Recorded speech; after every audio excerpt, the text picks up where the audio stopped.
To be passed around. I know we do. Need, oh, okay. Yeah, no, sorry. I thought we had double camera. All right.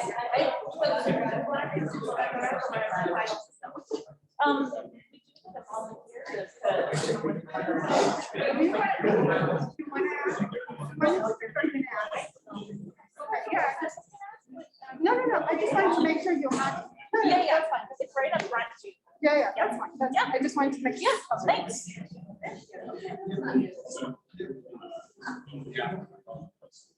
Oh, good.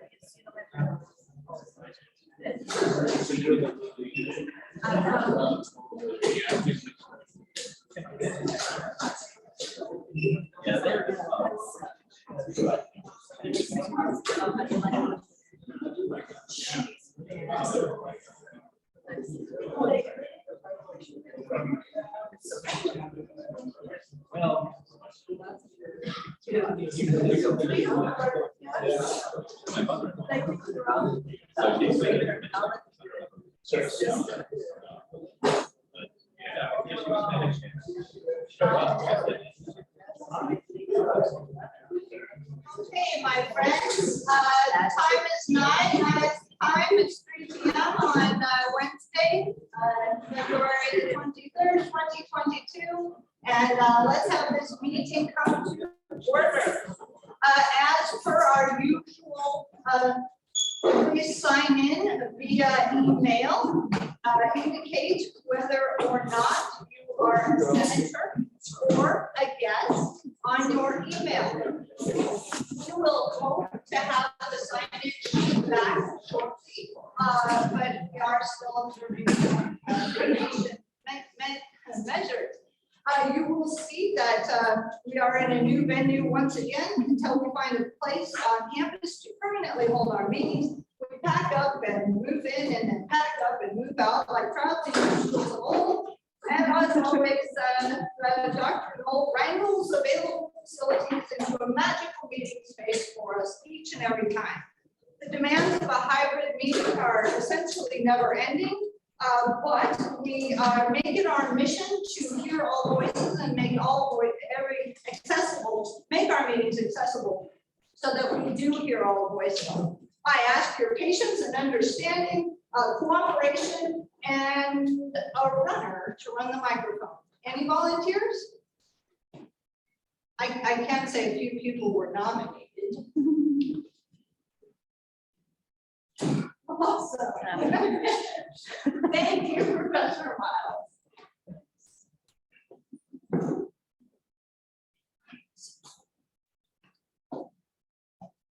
And given, all right, as I have indicated, I'd like to see our faculty senate engaging in more service-oriented activities for our campus.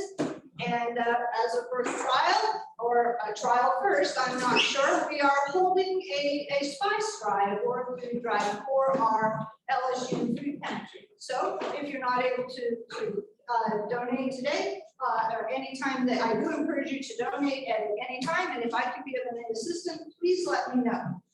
All right, so first things first, before we go too much further, I think you all know the drill by now. This is a hybrid format. When you, we want everybody, we want candid, animated discussion, because that's why we're here. But I do ask that you raise your hand to be acknowledged, and that you state your name and affiliation, more specific than LSU, obviously, when you speak for our recording purposes, as well as so for those who are online. All right, so before we begin, I will ask for a motion to accept the agenda for our meeting today. May I have a motion? All right. Dr. Muhammad, Professor Muhammad makes a motion. Is there a second? Okay, Dr. Azagada. And who, all right, and then all those in favor, please raise your hand and say aye. Aye. All right. Any opposed, please raise your hand and say nay. Any abstention, please raise your hand and say abstain. All right. We will record all votes other than those who say nay or abstain as affirmative. All right. For alternates, I have Fabio Del Piero for Andrea, Dr. Vada. All right. Professor Agazada for Marwa Hassan, Alan Baumeister for Matt Freeman, Edward Shahada for Helen Regis, Xiao Chang Li for Mohammed Wahab, Xiao Chun Wu for Jerry Knapp, Juan Martinez for Sam Thambi, J.S. Seelan, Lily Allen for James Kingfield, Nathan Ward for Jeff Davis, Timothy Chandler for Joseph Lagoria, and Khaled Kashush.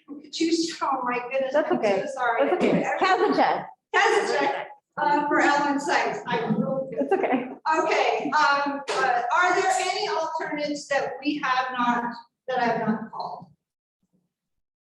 All right, seeing none, we certainly appreciate those who are attending on behalf of their colleagues and to their colleagues for seeking an alternate. It's very important that all voices are represented, and thank you very much. I know it's a busy time.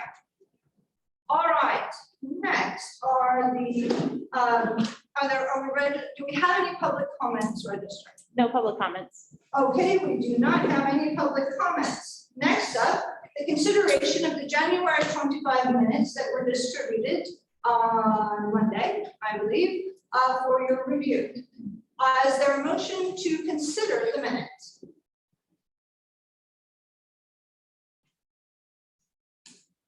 Okay, Dr. Mohammed again, and a second. And Dr. Azada again. All right, very well. Any discussion about the minutes? All right, all those in favor of approving the minutes, please raise your hand and say aye. Aye. Any opposed, please say nay. Any abstention, please raise your hand and say and abstain. All right. Professor Rowland is reported as an abstention. All right. The rest will be of those votes. Other votes will be recorded as affirmative. All right, so next up, I will limit my president's report to 5 minutes, at least to the best of my ability. Here goes. All right, it's been a very, very busy month, week, 3 weeks, whatever it is. Here we are upon the anniversary of the world that for all intents and purposes shut down. And stop taking on its axis for many of us. I'm sure that we all share in the hope that we will emerge from the multitude of restrictions that confined us for the last 2 years. I'm really glad to see you, my friends. I cannot tell you how good it is to be together again. I understand, again, masks are welcome, and certainly whatever makes you comfortable, please feel please do be comfortable. All right, so I have been asked to cover a few topics to potentially keep things moving along. I have reviewed these previously for you, but I'll say them very, very quickly. One option you have is to call a question. So that is, if a question is called during discussion of an item on the agenda and is seconded, a vote is taken on the resolution under discussion. And if favorable, the resolution is voted on immediately without debate, following a majority vote of the Senate. Next, motions can be made to postpone resolutions already under discussion. That is, already having had the first reading. Resolutions can be proposed indefinitely or to a specific date. Finally, topics can be tabled at any point in the meeting. This is typically to take up the item later in the meeting. And finally, there is an option to refer a resolution to committee. It requires a motion, a second, and a majority vote. All right, so from the top, more than you may have seen on Twitter or other social media, that more than 100 faculty, students, and alumni, donors, administrators, and board of supervisors members met at the Pennington Biomedical Research Center for a day and a half, beginning bright and early this Monday morning. The goal of the meeting was to identify values and vision for a consistent and meaningful message for the collective that is our LSU. This was the first step of the implementation of a new strategic plan. You remember a survey, you may remember the survey that went out a month or so ago asking for this same information, that is your vision and your values. And there were about 10,000 responses. As with the most recent philosophical sojourn, attendees worked in groups of about 10 in brainstorming sessions to clearly articulate a set of values and translate that information into a mission statement. The meeting wound down with a fierce competition between group mission statements. Mine should have won. But there was no single winner, and I assume that faculty, staff, and students will participate in the final selection. Notable highlights included a presentation by Coach Kim Mulkey to shake things up a bit, with humorous candor, insight on leadership, leading successful teams, and clever commentary. We also heard from a representative from EAP, a company that has been commissioned by the university to help identify goals for our university, customized to our unique circumstances and position in the piranha pool that is now higher education. All right, President and Chancellor William F. Teague, this is important. If you hear nothing else, hear this. He did make it abundantly clear that he will steadfastly and ardently defend tenure. I believe his words were something to the effect that he will go on the record as willing to die on that hill. Chairperson Starnes of the Board of Supervisors has previously stated publicly much the same thing. All right, I won't go into great detail, but you've all seen the message about the conversions of all videos from Kaltura to Panopto. I encourage you to follow up on that message and make sure that your that your instructional materials, your highly valued instructional materials, are where you last put them. As you may know, I also meet with Kathleen Humphrey, the interim VP of Online Education, and pointed out to her the challenges of transferring Moodle ownership or access to Moodle among instructors. As you know, only the instructor of record has access. If that instructor is no longer available, it is quite an undertaking to transfer that. So I have asked for a protocol to follow for this to save time and to avoid security or confidentiality breaches of any kind. Consistent with the flux that is administrative infrastructure, the Office of Finance and Administration has been reorganized slightly. Kimberly Lewis is the new Executive Vice President and Chief Administrative Officer, the Service Chief Advisor to the President and LSU Board of Supervisors. Interim CFO Donna Torres will now serve as Vice President for Finance. In our meeting with Ms. Torres, speaking of VP Torres, information about faculty salary was requested by some of the FSCC members. The salary equity study is in the data collection phase. There were concerns expressed about campus safety, and because the presence of police is not very noticeable at times, and there's kind of a lack of an emergency call system that is accessible. She did remind us about the LSU Shield app. I do encourage you all to get this on your phones and encourage your students to do the same. I'm not sure I'm going to be trying to find an app on my phone in a state of emergency. I think this is kind of a hard push, but I'll give it a go, I guess. Circumstances warrant so. And anyway, you may want to have that. The executive committee also asked that appropriate faculty consultation be secured when the fire hydrant currently positioned in the Indian Mounds. Am I the only one who noticed that there's a fire hydrant in Indian Mound? Well, when it is removed, hopefully within the next decade, we ask that appropriate faculty with expertise in that area be commissioned to assist. You've seen some stealthy actions around the Louisiana Emergency Technology Center, other than the wayward cow that had quite the day. You may have, it is because it's a new hub for cybersecurity and military science. A preliminary report is due on the graduate student stipend, my personal favorite, on March 1st, or as early as next week. And I'm sure you all saw the big news about the $225 million donation to LSU. The details of the distribution are elsewhere. You can certainly send me the link if you like. And finally, the legislative lions are roaring.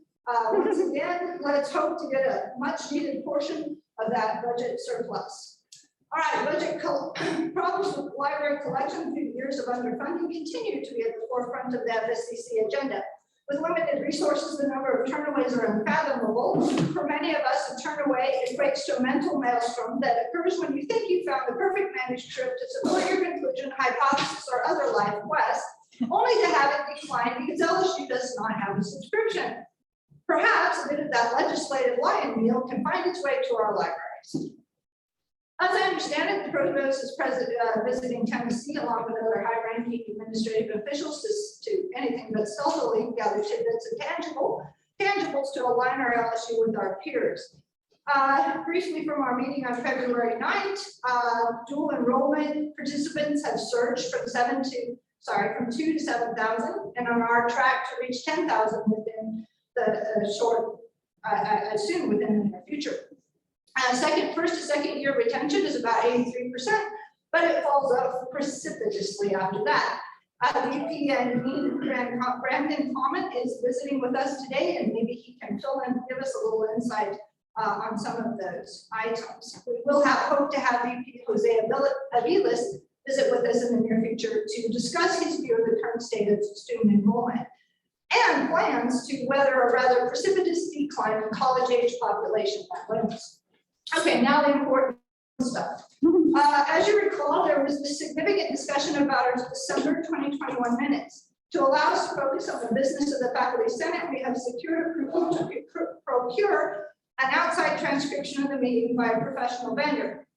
As you know, Professor Feldman provided highly detailed corrections, and I personally apologize for the fact that the correct corrections were sent to some but not all senators.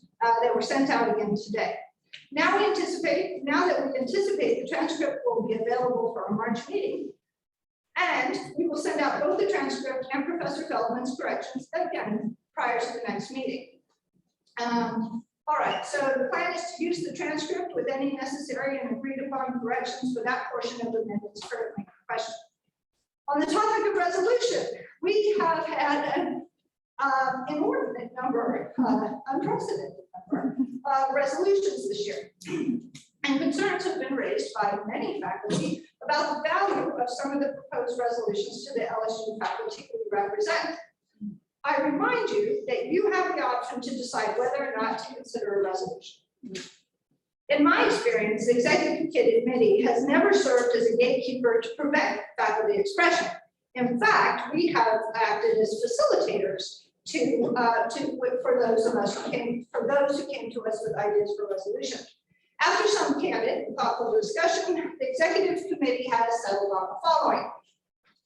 For submission, a resolution must have a corresponding author. That individual will be responsible for arranging the introduction and reading of the resolution, responses to questions and comments during the discussion, and making any necessary amendments or other revisions. Further, the executive committee believes that resolutions must pertain to that which is defined as the purview of the Faculty Senate, as delegated by the Board of Supervisors and detailed in our Constitution. Professor Jeff Rowland is preparing a document with the rest of the executive committee input to guide submission of Faculty Senate resolutions. We hope to have it in place in advance of our March meeting. I'll include the details of the Faculty Senate responsibilities in the write-up of this. I won't read through it now. And that brings us to yet another pursuit. That is the last valid ratification of our Faculty Senate Constitution. Thanks to Professor McMillan and Dr. Knoll, and Professor Miles, who have scoured the Hill Memorial Library, the deepest and darkest corners, it appears that it is possible that the last version of our Faculty Senate Constitution that was voted on in person, was required by Louisiana open meeting laws, was in 1973, before I was born. Well, we're going to find out and make things right. And remember that the process is further complicated by the fact that the Faculty Senate has not always functioned like a public body. For your information, it is via our role in deciding educational policy that is delegated by the Board of Supervisors that lands us in a strange netherland of governance. I'm meeting with Jason Dradi regularly to align our constitution and bylaws with the Board of Supervisors. Over the years, it seems that the Board of Supervisors and Faculty Senate governing documents have slowly migrated in different directions. So this has contributed to significant misunderstanding, certainly over the last year. And I have every intention of restoring order in this arena before the dawn of fall 2022. Vice President King has prepared a resolution to help facilitate the annual meeting of our LSU faculty. All right, last, the nominating committee to secure nominations for Faculty Senate officers and members at large has been formed. I plan to meet with them this week or next to set them on their mission. Thanks to our departing senators who have agreed to serve, Peter Doran, John Miles, Rosemary Peters Hill, and Wyson Wow. The committee members will be reaching out to secure nominations. Please forward the names of those you wish to be considered to Dr. Hall, and she'll forward them to the committee. Self-nominations are welcome, and we hope that you will all consider the invaluable experience of Faculty Senate leadership and the satisfaction of working tirelessly for the faculty of our great institution. Lastly, you will recall that a member of the Louisiana Attorney General's office will be attending our March meeting to provide training on open meetings laws. I'll communicate the details as soon as I am able to secure them. Okay, I can't conclude without thanking you. Thank you for your persistence, your courage, your strength, your candor, and for being here. You represent our LSU, and I encourage you to be fierce for our faculty every day as you represent them with the most admirable poise and professionalism despite trying times. Better times are ahead, my friends, I'm sure. Thank you. Do you have any questions? Yes. Of 100 participants at the strategic planning forum, how many were faculty and how were they selected? And someone, I have no idea. Does anyone else in the room know? Who's that? Sorry, I just happened to be here for another reason, but I'm Jim Spencer at the grad school. So I believe there were 6 to 8 invited. And just to be clear, this is for the LSU system, so it wasn't just for the A&M campus. And they were selected based on distribution of rank and distribution of college. And also there was some attention paid to different person viewpoints. And I think most of them attended, but I know not all of them.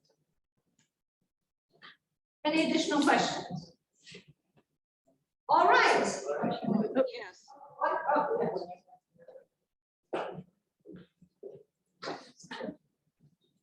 I'm just wondering on the transcription, how is the person, I'm assuming this is an outside organization, how will they know who to identify as a speaker?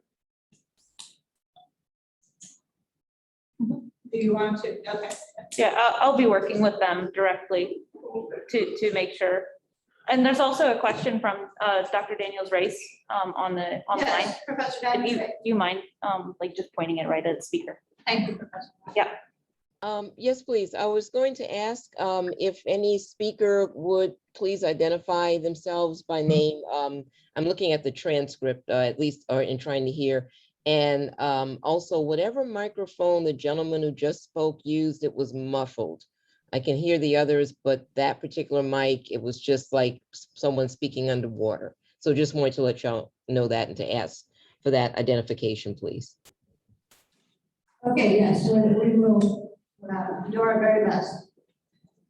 Any additional questions? All right, moving on. As with all things, great and fearless leaders have joined us amid the COVID ether. I am glad to cede the floor to Dr. Brandon Comment, the Associate Vice President for Student Affairs and Dean of Students. In reality, he's actually been with us for over a year. And we're very glad he left Lansing, Illinois to join us. Please welcome Vice President Brandon Coleman. All yours.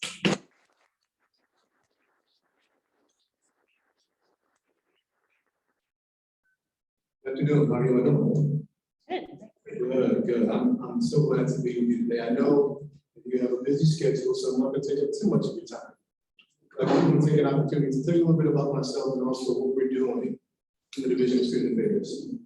And so I started here in December of 2020, and that was interesting starting during the pandemic. That's pretty much shaped my entire experience thus far. I'm originally from St. Louis, Missouri, but I lived in Ohio and Illinois. And so I've had the opportunity to not only learn LSU culture, but also Louisiana, Southern Louisiana, and Southern culture in general. A few things I picked up so far, because students always ask me, like, how do you feel? A few things I tell them. I feel like the LSU community is filled with faculty and staff who are committed to excellence and to promoting student success. The weather is so much better here than where I came from, but it's very like that's gotten to me. And then the food is really good. It's so good that I don't even want to share how many pounds I've gained in my first year of trying to get back to where I was before I got here. So a little bit about the division and what I do. The Division of Student Affairs, we believe that students have roughly 153 hours per week that they don't spend in the classroom. And it's our goal to help them create the best experiences possible in hopes that we can do our part into helping our students be successful in the classroom. We do this by trying to promote 3 priorities. And the first one is quality. So we believe that in every email, every conversation, every event, every interaction, students deserve our best. We really challenge each other to do that. The second part is we try to create spaces where students feel as though they matter and they belong. There's a lot of empirical research in higher education that really speaks to the positive outcomes associated with students feeling as though they matter and belong. And a lot of it maps back to increased retention, we talked about that. It maps back to decrease in risky behavior, and then also overall student success.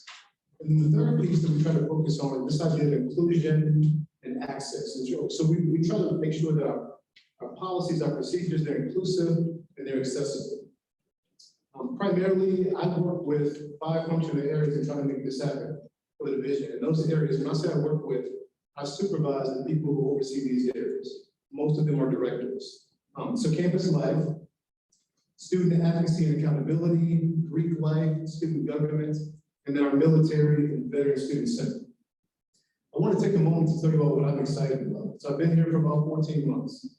And what I'm excited about, the first thing is continuing to create more clarity in the work that we do.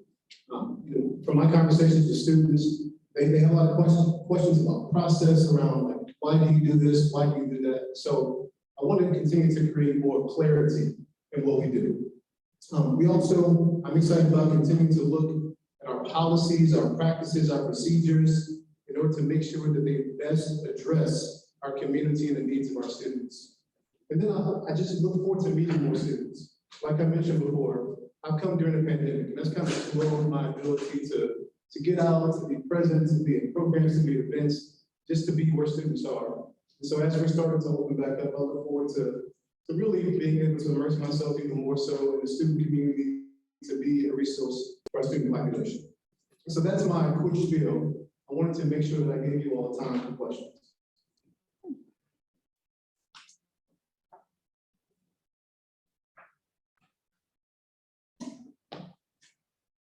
Questions?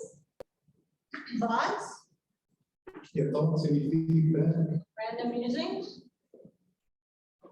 When will you be looking at revising the code for student conduct and, and how students are, and if they did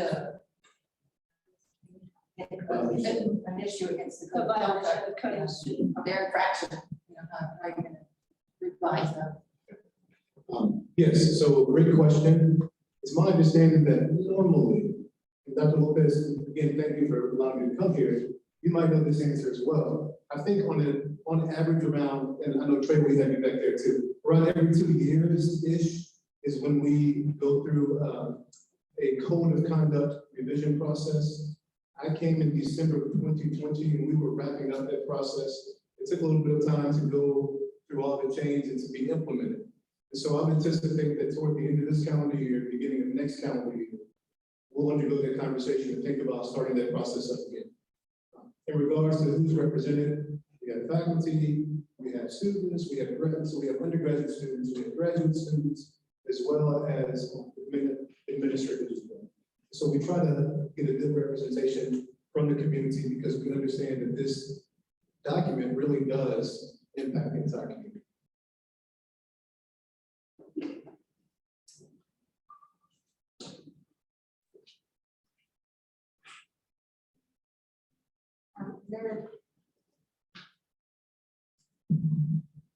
Very relevant, HSS.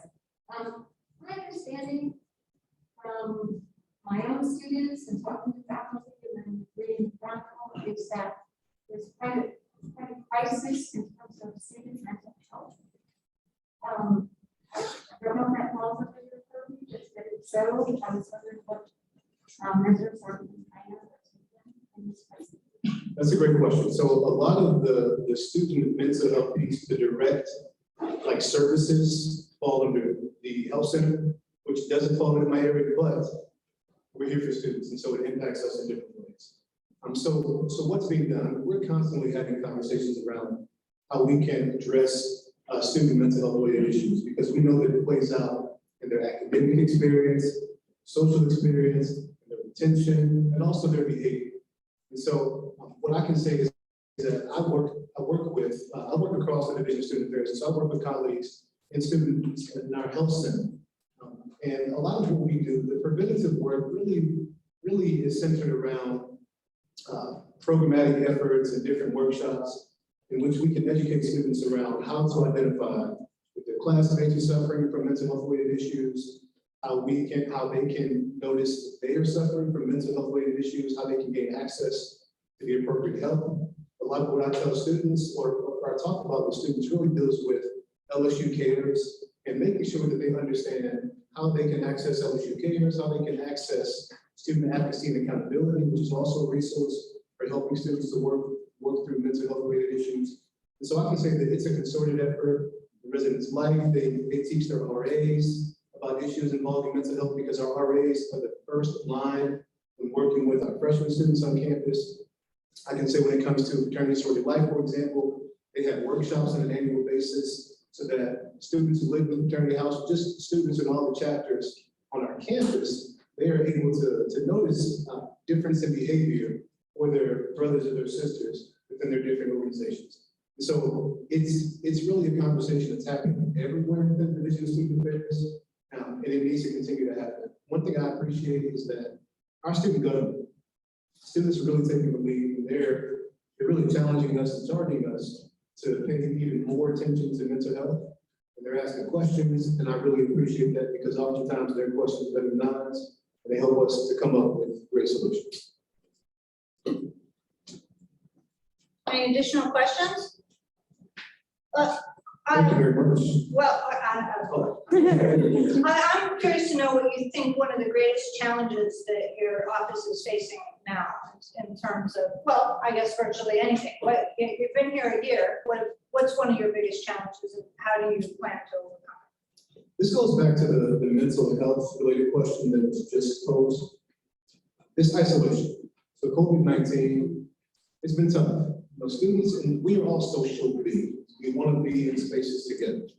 And so it's been difficult to really help students navigate that, to help them to continue to build a sense of community while coming into LSU. I mentioned before the empirical research, it really talks about the importance of mattering and belonging. And so what we've thought about is how can we continue to build a sense of belonging for our students in a virtual space. Students are largely back, but there are still students who don't feel as comfortable and they'd rather have meetings over a Zoom or over a phone and things of that nature. We try to accommodate these students where they are. But I think that we're going to continue to think about how can we find those spaces to continue to build a sense of mattering and belonging for our students. And also, the there's been a lot of conversation within the Division of Student Affairs around this year, especially having like 2 freshman classes, because our students who came in last year didn't really get a real academic experience, not academic experience, I'm sorry, the social experience piece when it comes to being in the residence halls, going to the programs that we have on campus and things of that nature. And so how do we continue to give our sophomores what they need in order to get to where we know they should be socially and developmentally, but also help our first year students along as well? All right, well, we really appreciate you coming here and taking time to introduce yourself. It's always good to see someone in person. So, all right, can we thank you?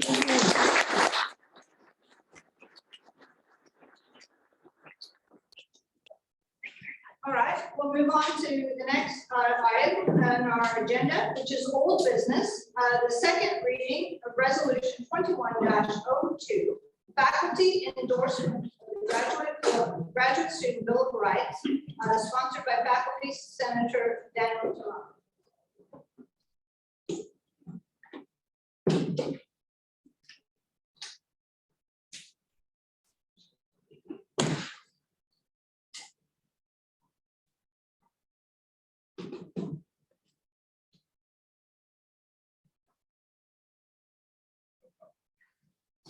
All right, thank you. I'm actually going to be making a motion to withdraw this resolution. And if I may have a moment of your time to explain why, I realize there are some senators who were not here for the original reading, given that some time has transpired, and I'd like to just sort of give an explanation of where we are and where we are proceeding.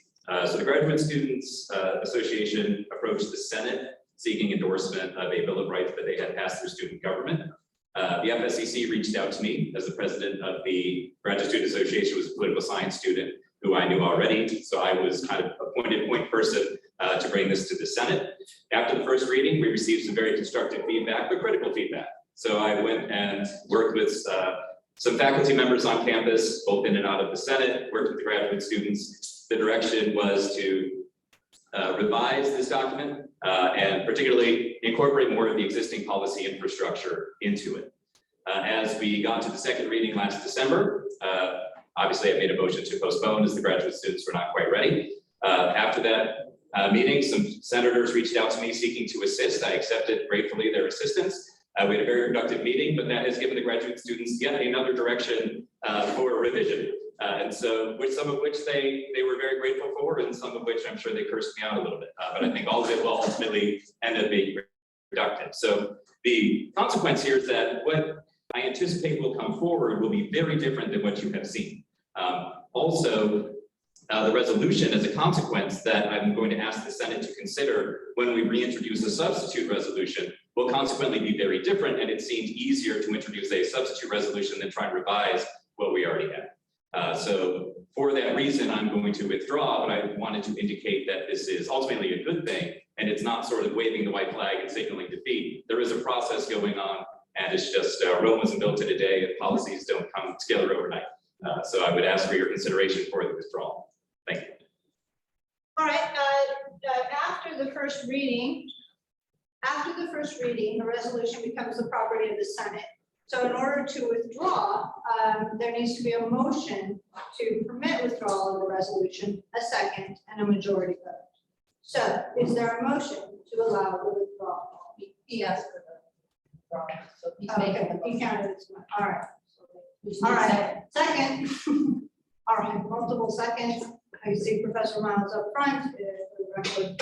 All right, all those in favor of allowing withdrawal of the resolution 21-2, faculty endorsement of the faculty student bill of graduate student bill of rights.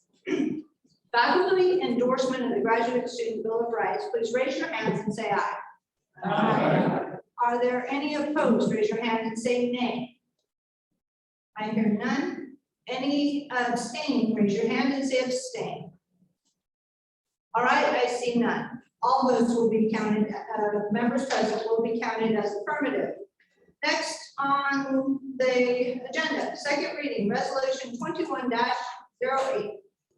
An expression of no confidence in selected members of faculty center leadership, sponsored by Margot Brault, Jinwoo Choi, Robert Mann, Daniel Tyrone, Helen Regis, and Meredith Belling.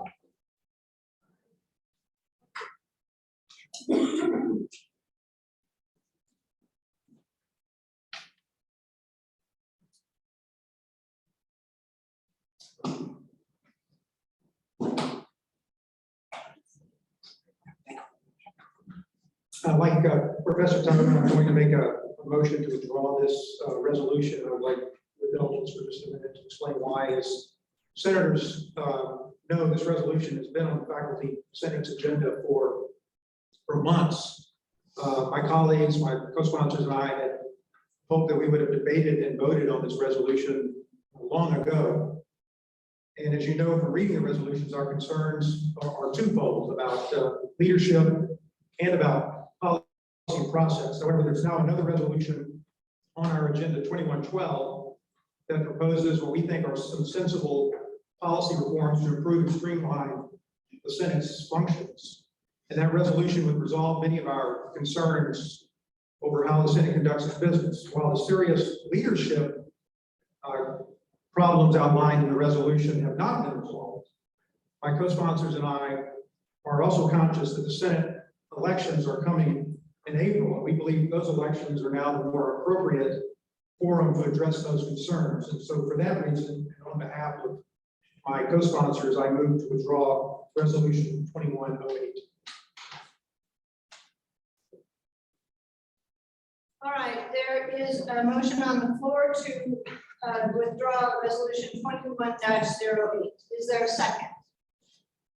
All right, and all those in favor, please raise your, did you get the second? Okay. All those in favor, please raise your hand and say aye. Aye. All those opposed, please raise your hand and say nay. Any abstentions, please raise your hand and abstain. All right, the vote carries. All votes will be counted as affirmative for those registered in attendance. Next up, the second reading is of resolution 22-01, call for enforcement of LSU's policy statement 118, 100% tobacco-free policy and an education campaign for students, sponsored by Professor Jude Sella.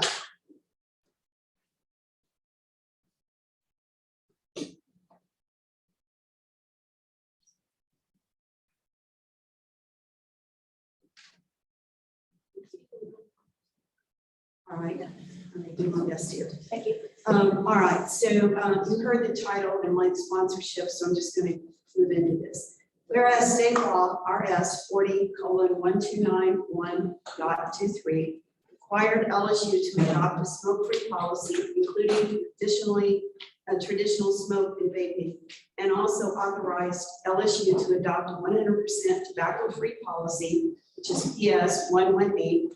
Which was enacted August 1st, 2014, all forms of tobacco, cigarettes, e-cigarettes, including all vaping devices, and smokeless tobacco are prohibited on all areas of campus, including classrooms, resident halls, and Greek housing. Whereas the American Medical Association, the AMA, cites more than 20 studies which have looked at smoking status and COVID-19 complications, finding in more than 80% of those studies, resulted in a statistically significant increase in adverse outcomes. Whereas research shows that compared to non-smokers, smokers with COVID-19 are twice as likely to be admitted to the intensive care unit, to need mechanical ventilation, or to die. Whereas the AMA further cites the 2020 U.S. Surgeon General Smoking Cessation Report indicating the impacts of smoking, which includes an increased risk of upper and lower respiratory tract infections, a substantial risk for COVID-19 infections and complications. Whereas tobacco use is now concentrated in subpopulations of society, such as those with mental health and substance abuse issues, especially individuals who are dealing with other major challenges in their lives, it makes quitting even more difficult. Whereas a study that tests more than 4,300 young people for the coronavirus found that those who vaped regularly were 5 to 7 times more likely to test positive, and because vaping harms the lungs, increasing the risk of coronavirus infection or a more serious case of COVID-19. Whereas vaping is a social activity that can include sharing tobacco devices with others, increasing the chance of infection. Whereas when people are smoking or vaping, they are also exhaling particles from deep within their lungs into the environment around them, exposing anyone sharing a living space or classroom to exhale secondhand smoke or aerosol. Such exposure also impairs immune functions in both children and adult smokers, which increases susceptibility to infection.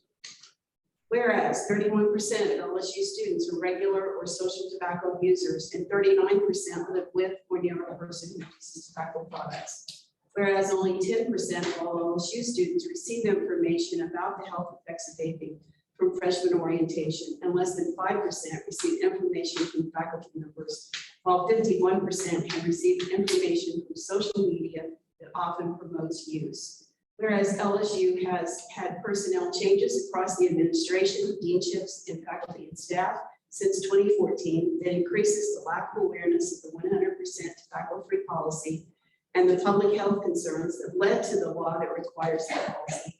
Therefore, the LSU Faculty Senate requests that the administration immediately publicly support LSU's 100% tobacco-free policy and reiterate the public health issues, including COVID, that underpin the policy. Therefore, inform students of the added risk of contracting and spreading COVID among those who smoke or vape by adding a public health message to all university announcements regarding COVID. Therefore, reinforcing the policy in the same manner as other policies enacted to promote healthy behaviors among members of the campus community, such as mandatory masking requirements, responsible bicycling, and responsible alcohol consumption are broadcast and communicated to all members of the campus community.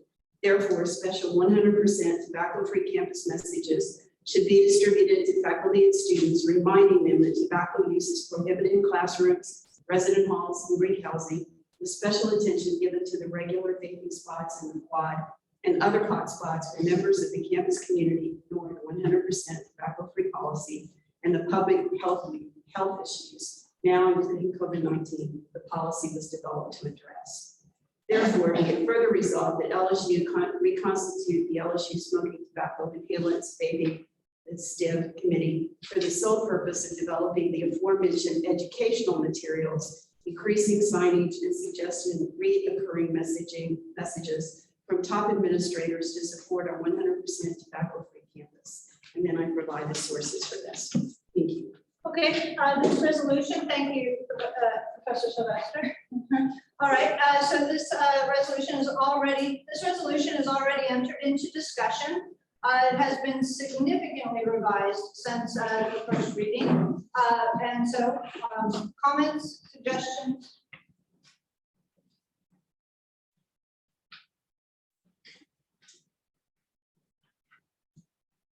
You always have one. It's the default faculty position for all issues, former commitment. Right? You just had the dean of students here.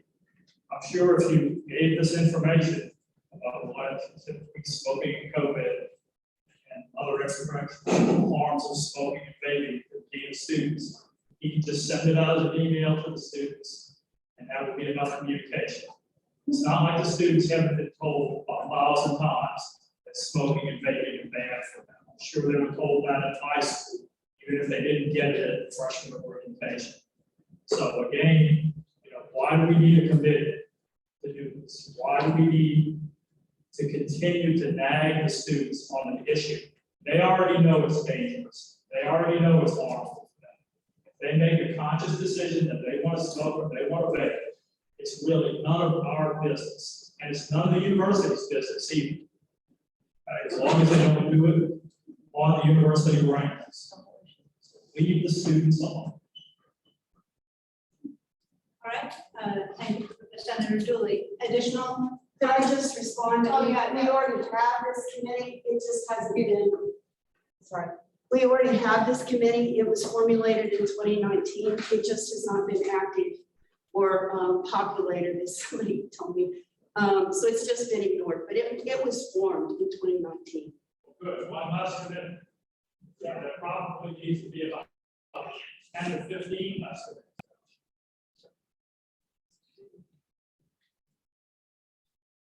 Additional comments or discussion? Yes.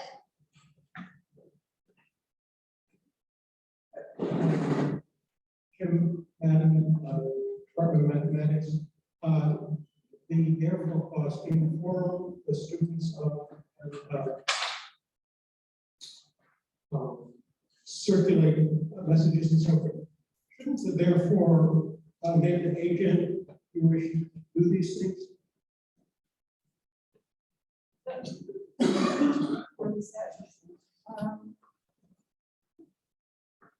Okay, can you say again?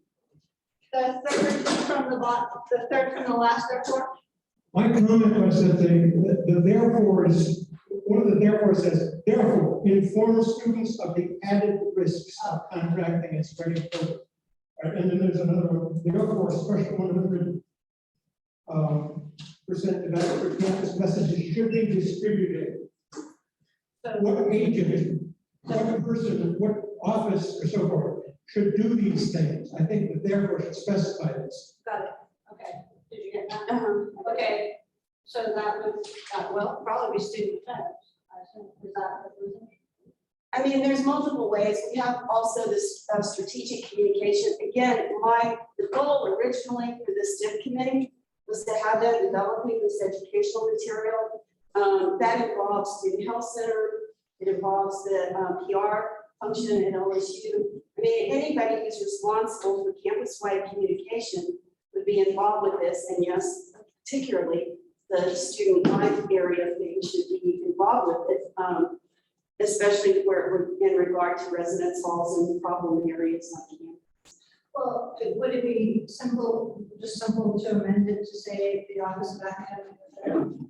Because there's a lot of, I personally don't want it to just be in there bailiwick because it was in 2014 and never went. well, I think he's asking to make a friendly amendment. Well, okay, if you want to do that, I will agree to it, but I still think it needs to be broad. I mean, I think it needs to involve campus communications. Okay, so is the agreement to have a friendly amendment to add the Office of Academic Affairs as a responsible party to those two whereas? Therefore, there's three, okay. The three. Will you accept that? Yes. Okay. I think there was another hand. Yes. So Scott Mulgrew from that.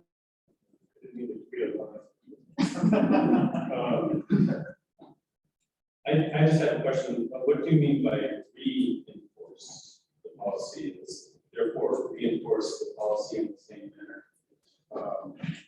For any need.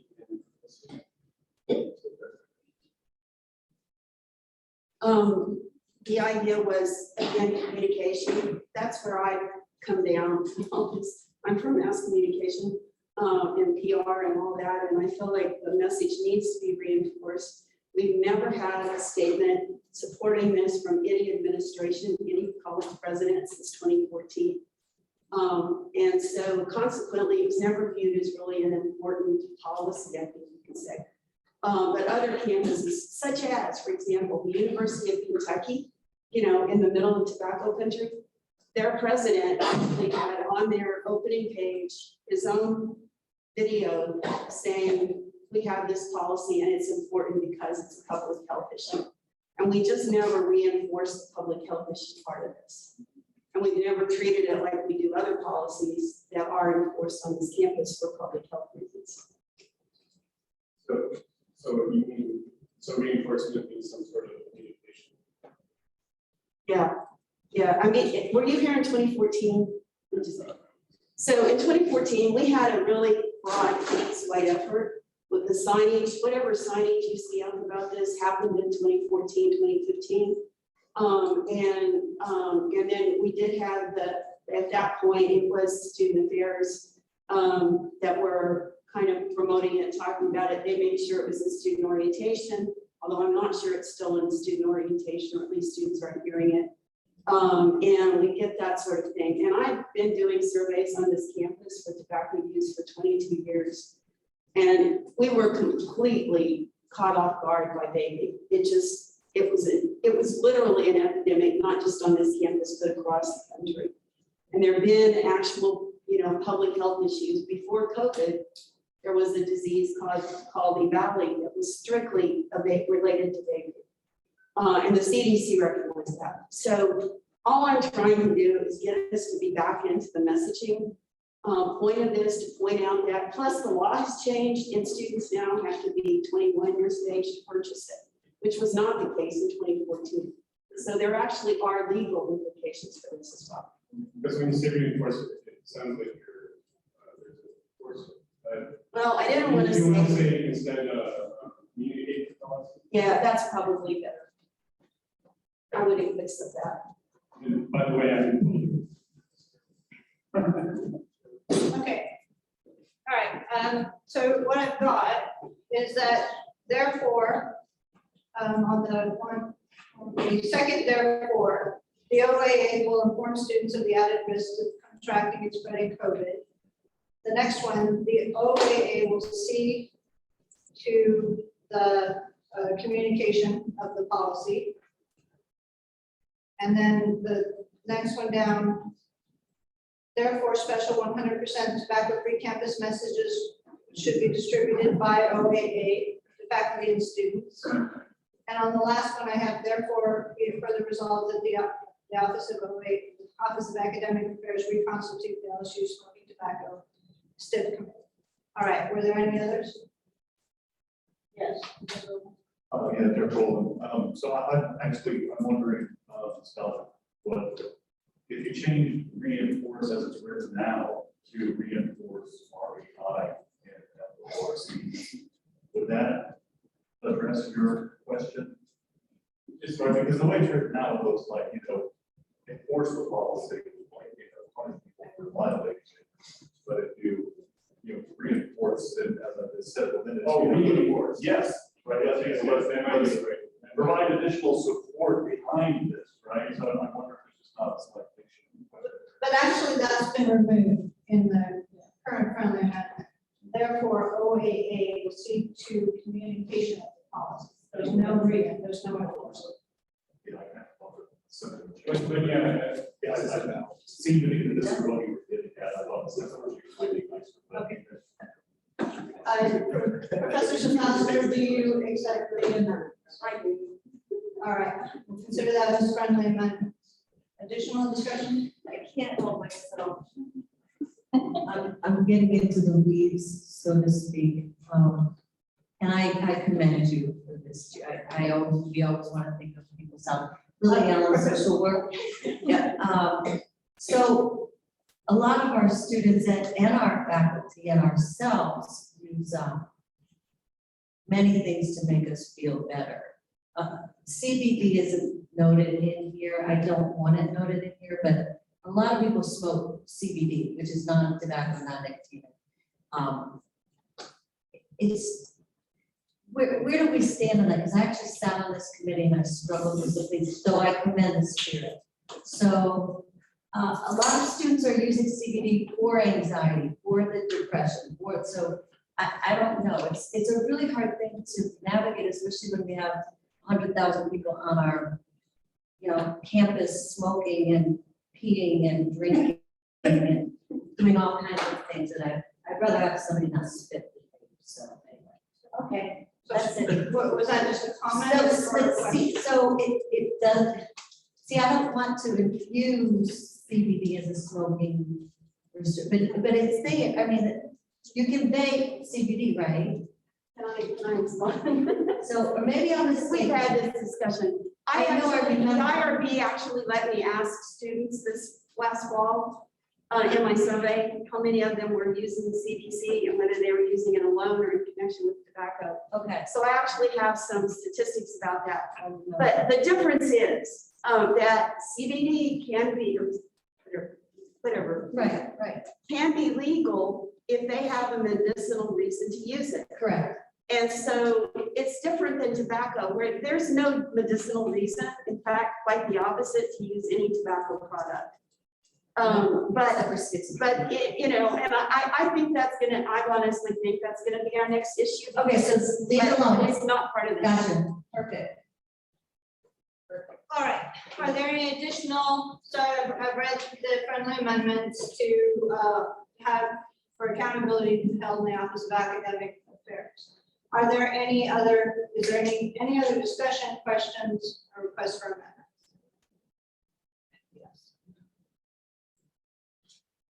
Getting your steps in, Professor. I'm Jim Madden from Mathematics again. So this is a point that it's actually a question that is relevant, but I don't know the answer to. Does the faculty senate have a way to communicate directly to the faculty? Does the faculty senate have a way to communicate? Directly to this LSU community? Is there a standard format for that? Not, well, only by our website, our recordings, our meetings, which are open, yeah. Well, I'm seeing that the resolution here delegates the task of communicating to the community, to the administration. Yes.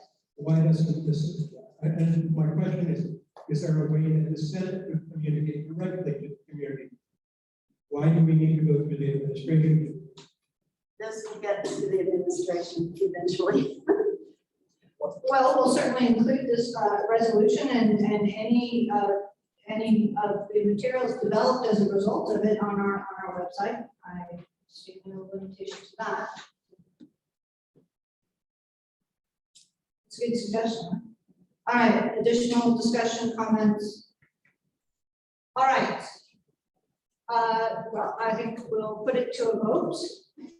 All those in favor of resolution 21-01, call for administrative support of the LSU's policy statement 118, 100% tobacco-free policy, including a tobacco education campaign for the campus community. Please raise, as amended, please raise your hands and say aye. Aye. Okay, all opposed, please raise your hand and say nay. Okay, 2 are opposed. Did you? I have one. Who was the other? Okay. State your Got it, name, I got sir, for the record. Temporary. Okay, you got it, Julie? Mhm. All right, the rest will be counted as affirmative for purposes of. Extension. Oh, sorry, powering through. Okay, any wish to abstain? Please raise your hand and say abstain. All right. We're going to call these up. Sorry? Can you call them? Well, we'll start at the back. All right, farthest back here. Yes. Please state your name. Huh? Heather Kirk Ballard, discuss. Okay. Heather Kirk Ballard. Yes. Wei Xiang Wei, Energy Study. Wei Xiang Win, Energy Studies. Daniel Brown, HSS. Daniel Jerome, HSS. Priscilla Allen, social work. Priscilla Allen, social work. John Miles, Libraries. John Miles, libraries. Bob Newman, business. James Madden, Mathematics. James Madden, mathematics. Fred Agazadi, engineering. We can't hear you.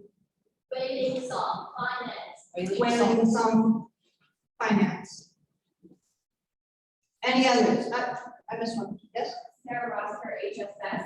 Sarah Roster, HSS. All right, thank you for the reminder. Apologies for getting off course. Are there any others? Have I missed any? All right, the motion carries. Thank you. All right, next up is the second reading of resolution 22-03, formation of a planning committee to hold an annual faculty council meeting. Okay.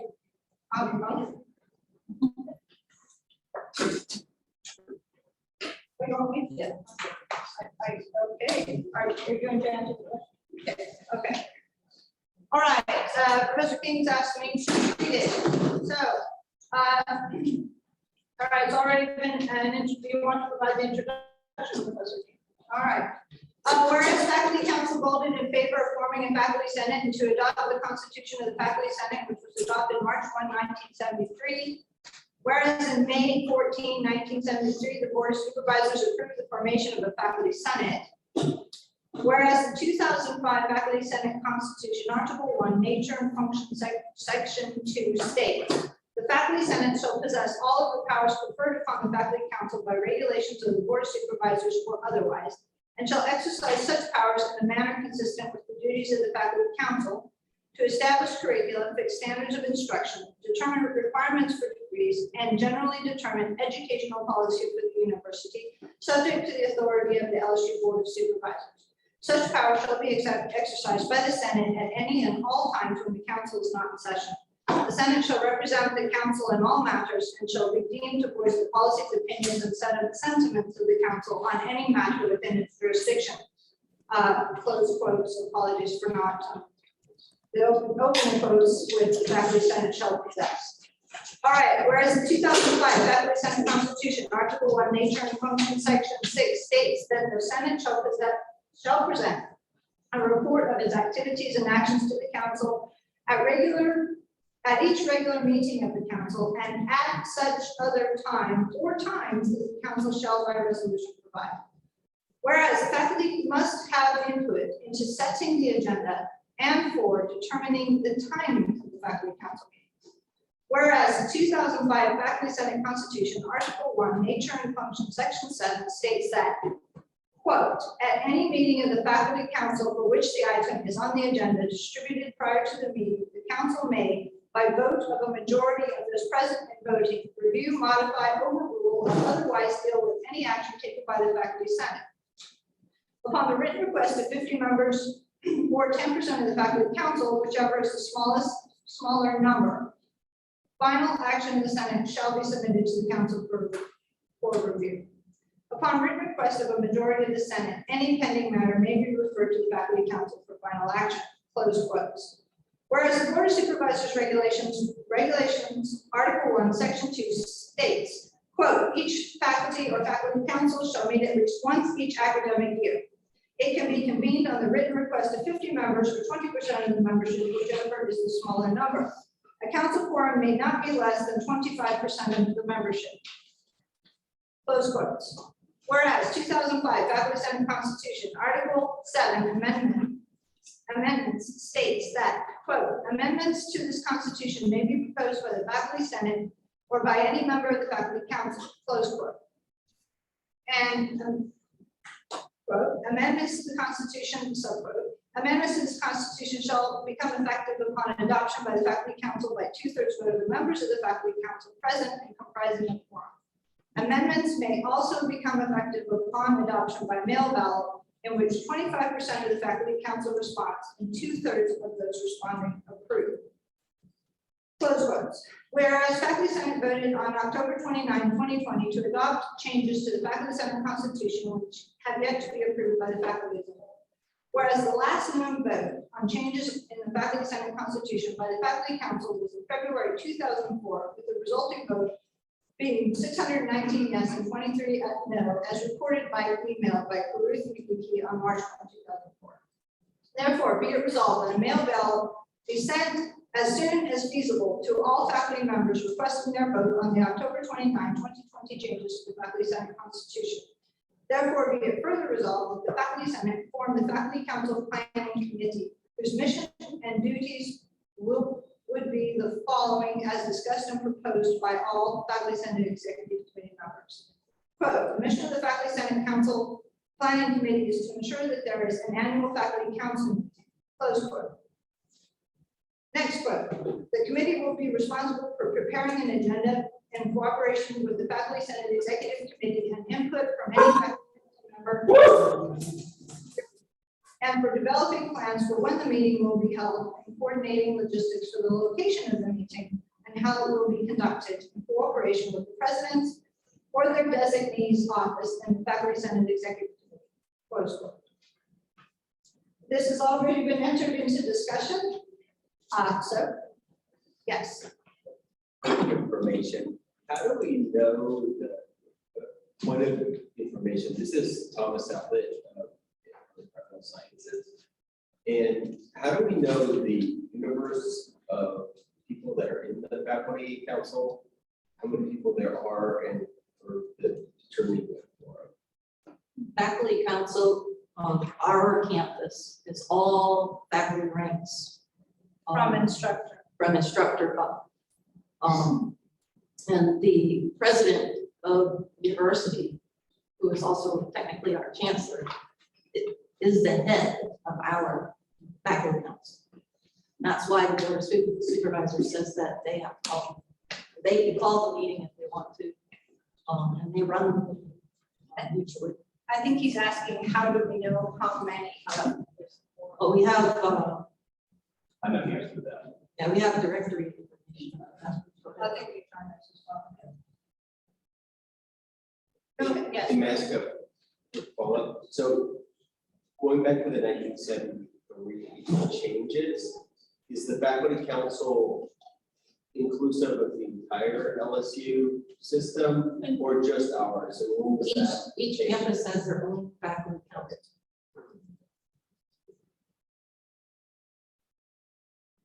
Comment and a question. Just in response to who's a member of the faculty council, Office of Management and Budget keeps a census of all faculty at the university. That is also how the Senate knows how big the Senate needs to be.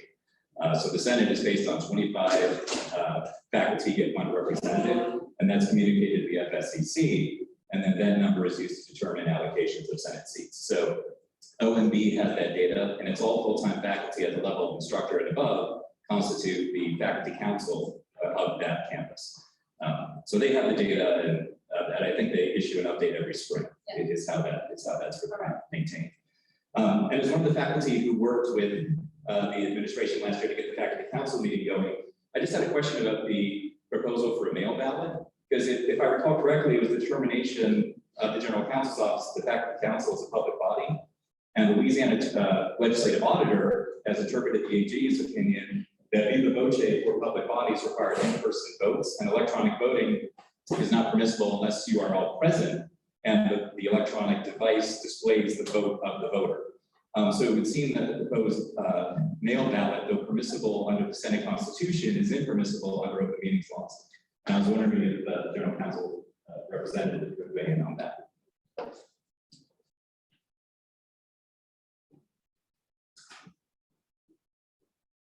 Yeah, I'm talking about deputy general counsel. I'm not familiar with the ballot issue you're talking about, but you're right about the vote issue, but you actually have the meeting votes conducted.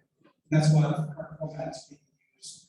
It's being permissible, so not using the poll exception. And for proof of the ability of the meeting that size, but in the meeting, if any votes are cast on resolutions, and the fact that the council is going to require that. No, I understand that, but also, I mean, and again, I'm not an attorney, but I'm going out with legislative auditors, a very helpful fact they prepared. They said that it was illegal to even survey the body of a public, or the members of a public body, if that information that is gleaned could then be used in a later deliberation. So it would seem that there would almost be no way to conduct this business of the faculty council outside of an official faculty council meeting, because it would run afoul of the open meeting. In order to conduct a business, you're absolutely right. A survey, I'm not familiar with the survey, it's a survey of ideas, or it's a survey of, something simple like meeting times or something like that. But I mean, At least in a marriage, hey, we got to carefully consider. and this would just be constitute business of the council, since it would be the provision of the Senate Constitution, which would seem by extension to require an in-person vote. That was my question. Ideas is necessarily, I got you that. But any kind of business to be conducted, decision making, of course, can't. Yeah, I mean, the reference to surveys seems to indicate you can't survey where people stand on an issue in some sense, right? So that way you could bypass discussion at the public meeting without having to debate. My question was sort of related to his. Since it's regarding just changing our constitution of our body, and it's not like policy related, does it have to be an open?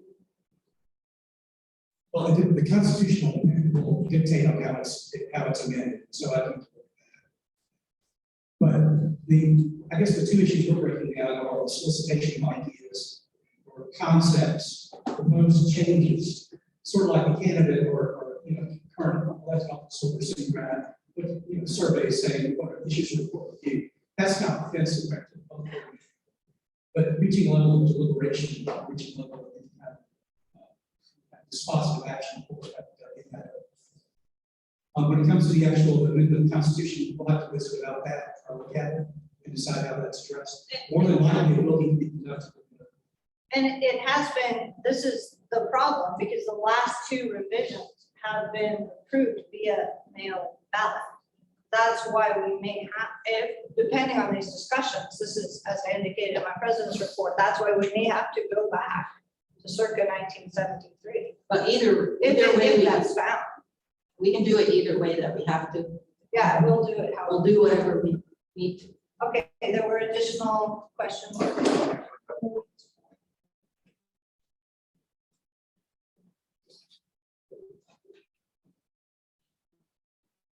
Yeah, Jeff Rowland, so I actually have the language that Dan was referring to, open meetings law revised 9/28/2021, page 16 to 29, the legal vote requirement to be satisfied through use of electronic machines to display how individuals vote. AG opinion number 14/0140, opinion blah, blah, blah, quote. This office has previously opined that the viva voce language in RS 4214 requires a vote with a live voice, unquote, and that the person voting must be physically present.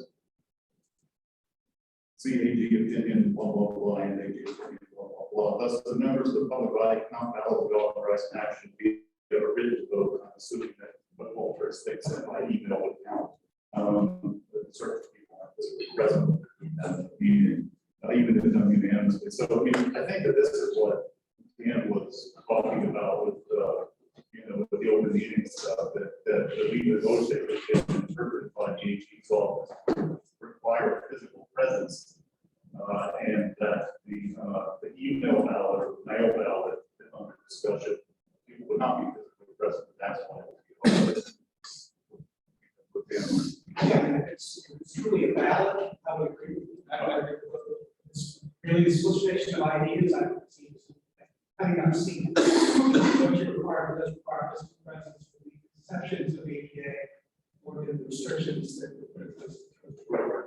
which apply is generally ADA required. Right, and that's why it was okay for us to do the vote in fact. Last May, because we were on the COVID exemptions, right? President Galligan certified, through the relevant stuff. And now we're in a situation where the voice is appropriate, identifying individuals, so that's appropriate. Right. We can change that section to say that we will vote following open meeting laws. Would that be fine with it? Why don't you? If we change that language? I actually have a further question about that, therefore, and also the previous two whereases. So the resolution purports to be about formation of a planning committee to hold an annual faculty council meeting. These two whereases, the last two whereases, and the first therefore, are not about that. They're rather about ratifying the Constitution. That's a completely separate issue. So I don't really understand why these are part of this resolution at all. What we were thinking originally was when we have the annual meeting, we could vote on the Constitution. But then we were thinking we should try to do that sooner than wait until the annual meeting. And that's why that got.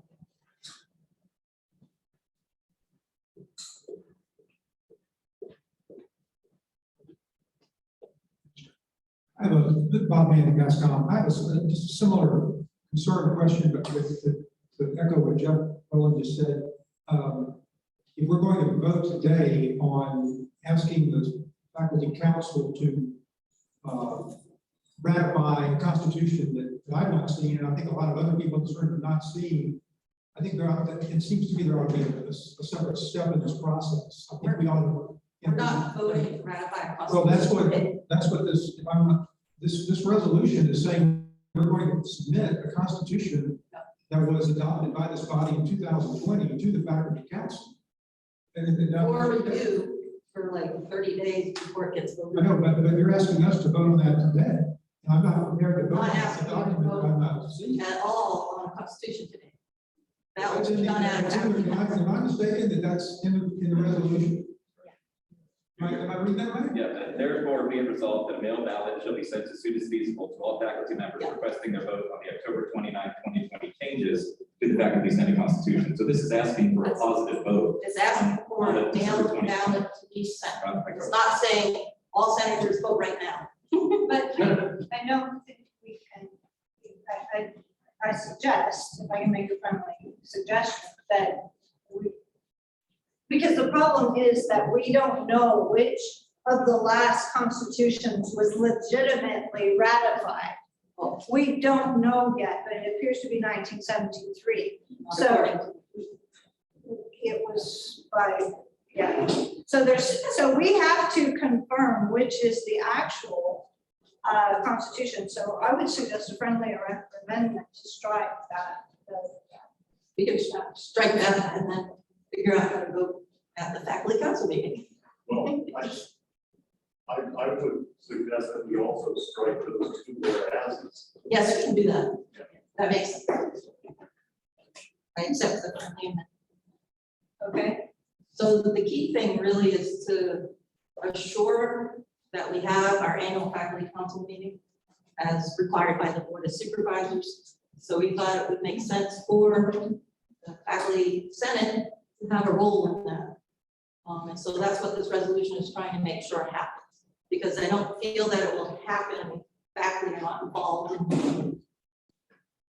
Okay, do you want to summarize quickly the changes so that everyone knows what they're voting on? Okay, so we're removing the whereases that relate to voting on faculty senate constitution. So that's the last two whereases and the first therefore. Everything else relates to the faculty council. Okay, thanks for those. So since we moved on several whereas and therefore, the only really key part of this resolution is the formation of faculty council planning. Correct. And my question is, why do we need a committee to plan a meeting? I mean, unless the committee is going to have some real substantive role in formulating the agenda, then why would we need a committee? Now, if the committee is really going to have a substantive role in formulating the agenda, would it be better to have faculty senate executive committee plan the meeting? Since they at least are elected by the faculty senate, whereas this committee would not be elected by the faculty senate. Why do we need an entire committee just to plan a meeting? We were thinking that we need a focused committee to do this. Faculty Senate Executive Committee handles tons of issues, not just one thing at a time. So when we had discussed this, we thought the committee that's just focused on making sure that the faculty council meets annually would be helpful. It is a tremendous, pulling together a faculty council meeting is a tremendous undertaking. And we do need to make sure that, that everyone is able to participate and that we are able to get a quorum. This is critical to our faculty governance. It really is a tremendous amount of work. And it has to be done correctly to not be in violation of Louisiana public laws. So, sorry to jump in. I know that's Taking right down. So that was our primary, the primary incentive for this resolution. Is there additional discussion? All right, is everyone comfortable with the amendments that have been made? There is no confusion? All right, since this is already under discussion, we have completed discussion. Unless there's, okay. All right, all those in favor of resolution 22-03, formation of the planning committee to hold an annual faculty council meeting, please raise your hands and say aye. All those opposed, please raise your hands and say nay. Can you identify yourself, please, sir? Okay, any additional nays? Abstentions. If you're abstaining, please raise your hand and say abstain. Yes, sir. Please state your name. Paul. Aldridge? Yep. Okay. Any additional abstentions? All right. Oh, there's someone on the line. Yeah, is anybody online? Yes, Anyone else? Dr. Daniels raised. Yes. Section. Okay, Okay. I got it. All right, the resolution passes. Next, second reading, resolution 22-04, amendment to Article 3 of the Louisiana State University Faculty Senate bylaws, sponsored by Vanessa Basaya, Pamela Blanchard, Peter Gorin, James Manship, Robert Rosemary Peterson, Jeffrey Rowland, Parampreet Singh, Daniel Tyrone, and Meredith Miller.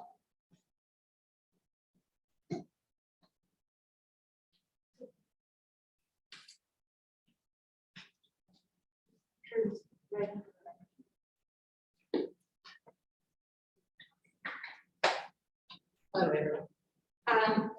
In the discussion following the first reading of this resolution, several senators expressed their concern that although they supported the idea of streamlining and changing the bylaws, they were concerned that if all invited speakers were placed at the end of the meeting, it might be difficult to convince upper level administrators to appear before the Senate. And of course, we want them to, so we can question them.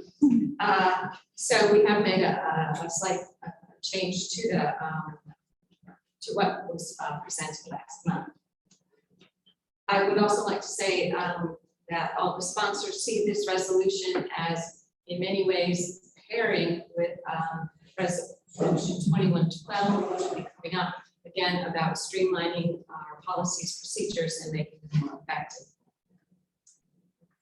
Whereas many of the faculty senate's most important purposes are fulfilled in consideration of old and new business.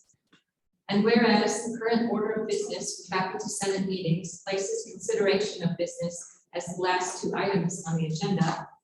And whereas a pattern has developed of faculty senate meetings concluding without due consideration, in many cases with no consideration at all of business. Therefore, be it resolved that Article 3 of the LSU Faculty Senate bylaws, which currently reads, it gives the order that things have to take place in. Number 1, registration and recognition of attendance for each member or alternate guests for recording in the meeting minutes. Number 2, recognition of individuals having public comment on agenda items. Number 3, approval or revision of minutes. Number 4, president's report. Number 5, committee reports and invited speakers. Number 6, agenda business items. Number 7, introduction of new business. Be amended to read, number 1, registration and recognition of attendance for each member or alternate and guest for recording in meeting minutes. 2, recognition of individuals having public comments on agenda items. 3, approval or revision of minutes. 4, president's report.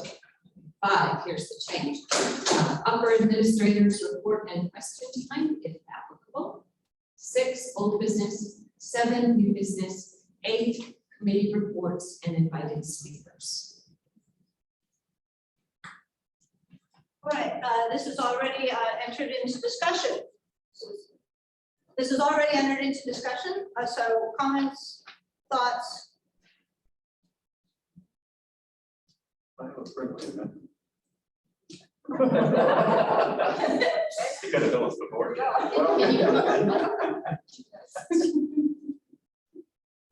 Since a little bit hot since I authored the first draft of this thing, but in an exchange that Meredith and I had with Chip Delzell yesterday morning, that led me to go look at some stuff in Robert's rules.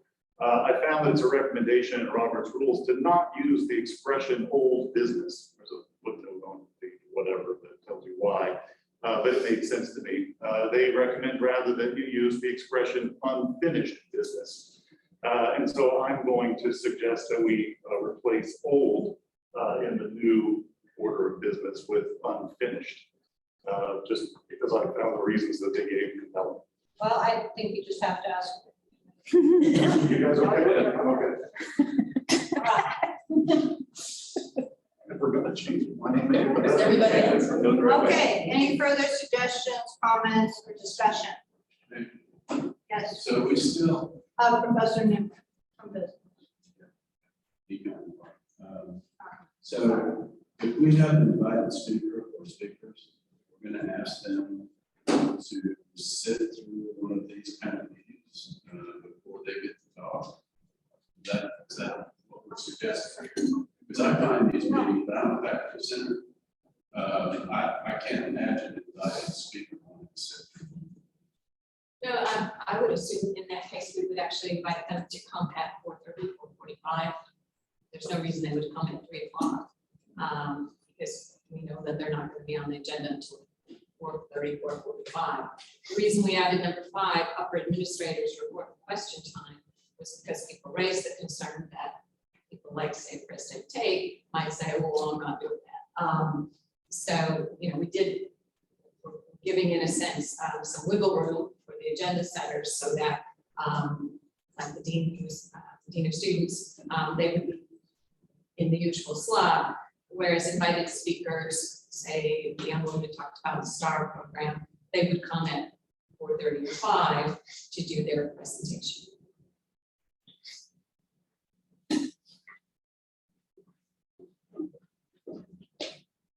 Am I missing it, or is it written somewhere? Oh, never mind. Never mind. Sorry. Additional discussion. All right, I think it's ready to go to a vote. All those in favor of Resolution 22-04, amendment to Article 3 of the Louisiana State University Faculty Senate bylaws, please raise your hand and say aye. Aye. All those opposed, please raise your hand and say nay. Any abstentions, please raise your hand and say abstain. And remind to identify yourself, Professor Miles. Library. Any others? Yeah. Professor Louis Mohammed. Any others? All right, the resolution passes.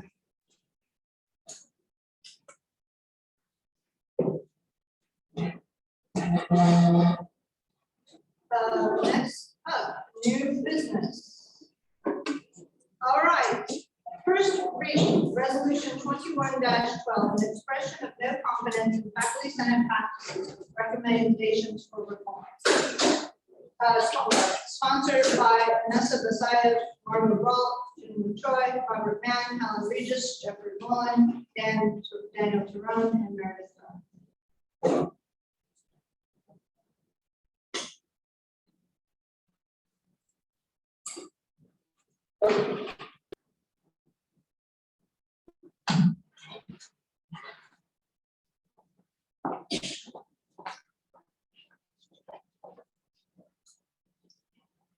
The Senate has a critical role to play in the first line of representation for the faculty in shared governance. All too frequently, however, we are not fulfilling that obligation as our dysfunction is causing many important issues to go unaddressed. It is imperative that we improve our practices in order to get back to the business of effectively representing the faculty. The situation is urgent as shared governance and academic freedom are increasingly at risk. It is important to identify fundamental problems with practice that are holding this body back and offer solutions that will allow us to move forward through cooperation rather than competition. Disagreement within a deliberative body is to be expected. It's normal and appropriate for us to have differing perspectives on policies and for those differences to lead to sometimes heated discussion. What is not acceptable is for us to disagree on the rules and procedures that govern those debates. It is those rules that allow the productive and civil discourse that should enable the Senate to reach outcomes that have the support of the majority of its members, and for those who are not in the majority to feel that they were heard and to accept the final decision. In short, good practices yield good policies.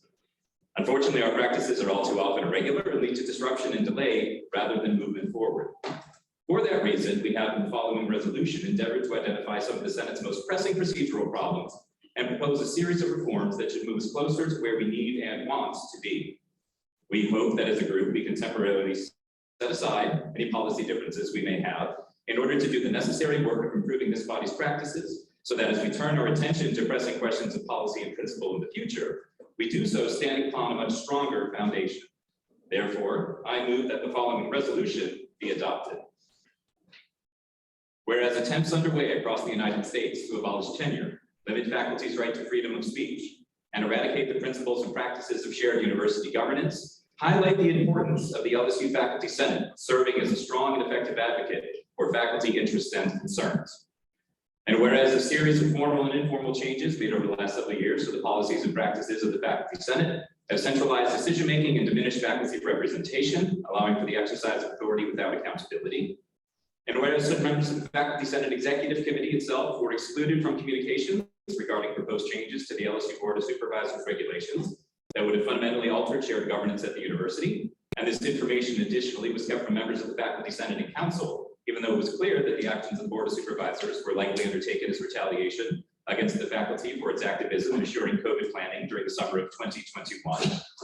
And whereas the erosion of Faculty Senate practices has been obvious in this organization of the last several meetings and led to general dissatisfaction with the manner in which recent meetings have been conducted, and whereas these instances include the inappropriate use of executive session at the FSCC meeting on November 10th, 2021, and at the meeting of the full Senate on November 15th, 2021, actions that subjected the Senate to criticism on legal and principal grounds and exposed members to potential fines.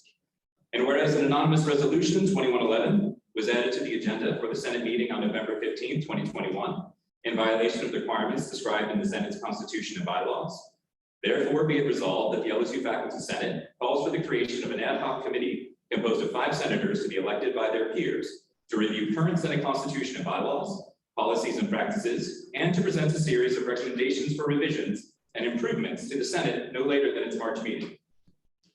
And therefore be it further resolved that the LSU Faculty Senate is to immediately implement or observe the following best practices, many of which are already part of its guidelines, while awaiting the recommendations of the ad hoc committee. 1, the FSCC is to operate according to established Senate rules and general parliamentary procedure, and is to set and approve the agenda for the Faculty Senate meetings via deliberation and a vote by all eligible FSCC members in accordance with the requirements laid out in the Constitution and bylaws during their normal meetings. 2, time limits are to be strictly enforced as follows: a 3-minute limit for public comments, 10 minutes for presentations by outside speakers, followed by a 5-minute question and answer period, 10 minutes for committee reports, and for the President's report to be circulated in written format to the Senate in advance of the meeting, with a 10-minute in-meeting presentation of the most pressing issues, followed by a 5-minute question and answer period. 3, all FSCC members and senators must be immediately notified of any potential changes to any LSU regulation, policy statement, permanent memorandum, or other standing practice or policy originating from inside or outside of the Senate. 4, the Senate is to be advised of all action taken on its behalf by the FSCC at the earliest opportunity in accordance with the requirements laid out in the Constitution and bylaws.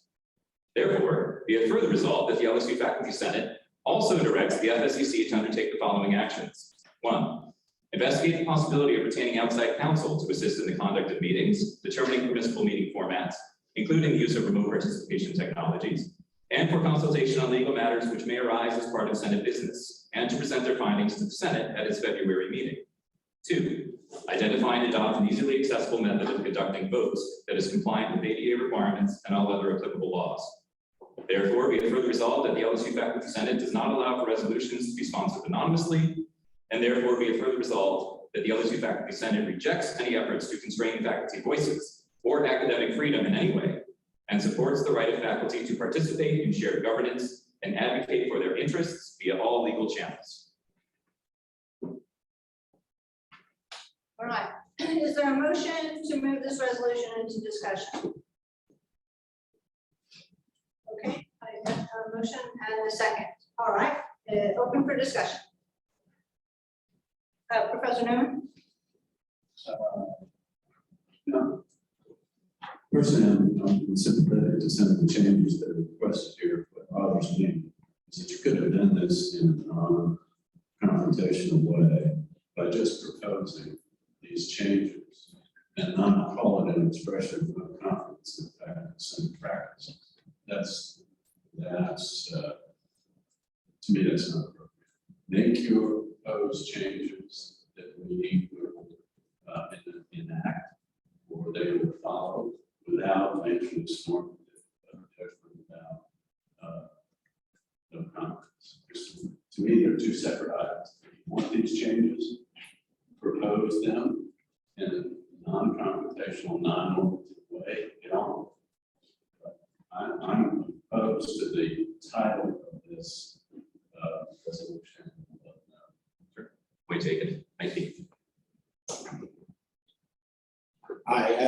So this is my first year on the faculty senate, and I have been, my name is Thomas, I'm from sciences. So this is my first year on the faculty senate. So I was not a member of this body when the actions or alleged actions or counteractions that caused so much mutual distrust and animosity came forth. I tried to understand them retrospectively and why it caused so much tension and mistrust among this body. And it's frankly been hard for me to do that. And so I would like to recommend that the title be changed to recommendations to reform or something.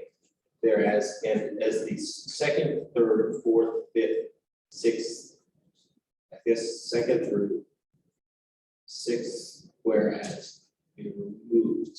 And I think there are constructive recommendations, but I guess I would like to second my colleagues' view that the demonstrations, I don't know, that's all I've lived in these meetings, and I don't understand them. I can't support any more measures of censure or confidence unless it's very clear fact-based presented.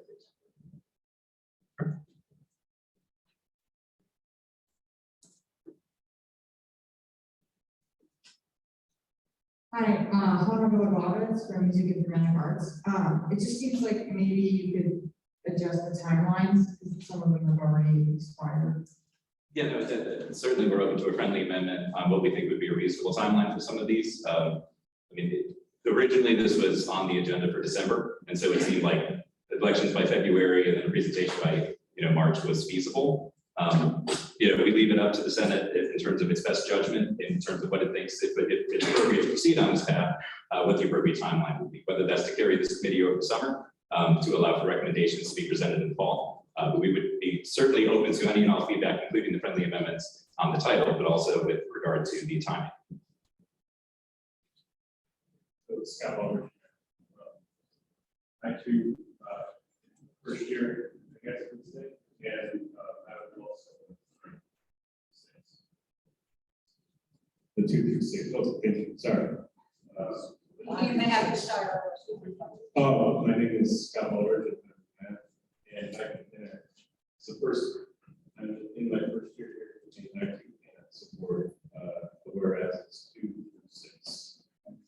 But in terms of and the title, but making changes.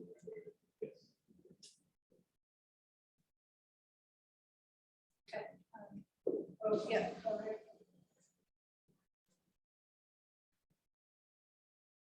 Matt, hi, part of the motion on the coastal sciences. I just want to support what the last two speakers just said. I am also in my first year here, although I was an alternate meeting where a lot of this went down. I do agree that we should make it about the proposed changes, change the title to reflect those changes, and move on. Because I supported other than those. Well, thank you for your support. And clearly, there was a little bit of path dependence for those of you that were here in terms of the construction of this, and we are very open to comments suggesting perhaps a different direction in that regard. Going a little further than what everybody else has said, you've made many different proposed changes here already. And I fail to see the need for yet another ad hoc committee to make even more proposed changes. Again, just like Senator Newman said, you have changes that you want to make your bylaws in general and so on. Just to propose the changes, let's vote on the changes. We don't need yet another committee to come up with yet more changes No, we appreciate the point. We think the utility of the committee was that they could perhaps identify spots to which we were blind in the potential changes, which is why we also wanted to open it up to diverse perspectives through the election of individuals by the Senate. These were what we thought at a minimum would be best practices for implementation moving forward, but we by no means wanted to suggest that this was an exhaustive list. In fact, we removed, in the interest of brevity, a lot of recommendations that we had put forward with the idea that those then could be suggestions to the committee for their presentation in their committee report to the full Senate. Yes. I had a question about why the last two therefores are in there, because it doesn't really relate to what you're trying to do as far as changing bylaws and constitution. Sure. So to the extent that this is a resolution focuses on Senate practices and policies, the first is that there was clearly some ambiguity going on the last few meetings about the appropriateness of anonymously sponsored resolutions. I was pleased to see that the FSCC has adopted some positive movement in that regard in terms of having a corresponding author, which was news to me as of today. And so if there is a friendly amendment, if that is going to be policy moving forward to remove that, therefore, I'd be more than happy to discuss with my collaborators. Perhaps that is no longer necessary. And for the final one, again, to the extent that this is policies and practices, there were some events of late where perhaps the commitment of the Senate at large to outside influence in academic affairs went unanswered. And so we wanted to see this as a potential response by the Senate as a full body to those events. So that was the purpose of the inclusion of that, therefore.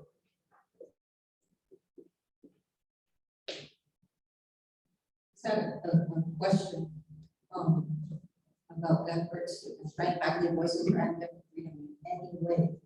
What do you mean by any way? That any threats of retaliation, any constraints that go beyond sort of reasonable policies as outlined in the existing governing documents. But clearly we can see the landscape of higher education across the nation. And clearly there's a concerted effort among some to constrain faculty's ability to execute research and to speak to that research and speak on pressing interests of public policy. And so, perhaps this could be revised if there was some interest among the Senate to specify mechanisms that would be impermissible in the eyes of the Senate. I think this is a collaborative endeavor, and so we are open to any recommendations anyone may have for greater specificity. But that was the thinking behind the inclusion of that language. Yeah, I was just, and we talked about this before, but I just wanted to make sure that we're not supporting speech that is illegal, that breaks the law. Well, I mean, that is governed by laws which supersede the faculty Senate resolution. So those would still be enforced regardless of whether we were to pass this or not. And then you also mentioned via all legal channels. Who shall pay for them? Well, I mean, this isn't that you have to retain an attorney. This is the right to protest shall be guaranteed. The right to communicate with decision makers shall be protected.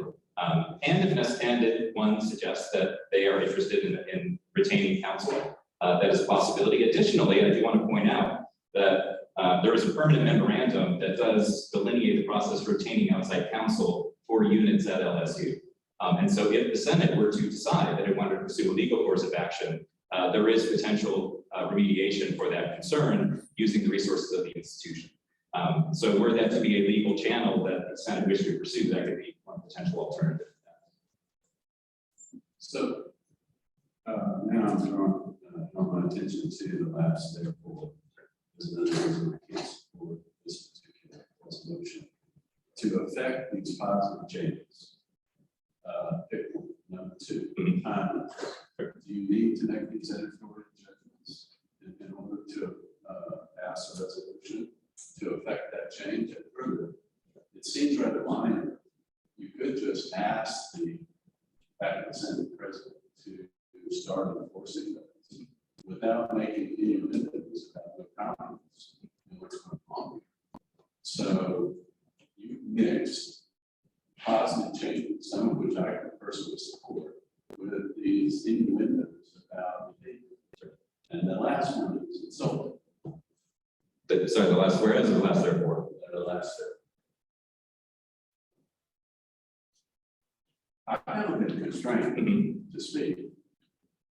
Have you? There are members of the Senate that have faced retaliation or the threat of retaliation for speech. And that is to us troubling. Now, the question of the necessity of including that type of concern in a document of this type, I would propose that is a question for the Senate. If the Senate relays to us, as clearly a number of members are, that this is a document which would be strengthened by removing those types of concerns and focusing exclusively on procedural changes, we will be receptive to that and we will give that for full consideration. That's what I would recommend. Yeah. Before you get my support. I appreciate the recommendation. Thank you.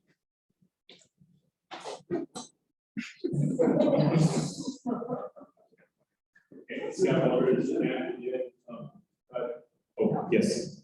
Scott Aldridge, Matt again, and the third from the bottom, therefore. That you recommend that we investigate the possibility of retaining outside counsel and number two, identify not easily accessible methods to conduct votes. I'm just curious, it seems like you did at least one of those. And are we actually already have counsel? That is an interesting question. We have counsel. Whether the counsel will be appropriate in all circumstances, I think is a matter to be discussed.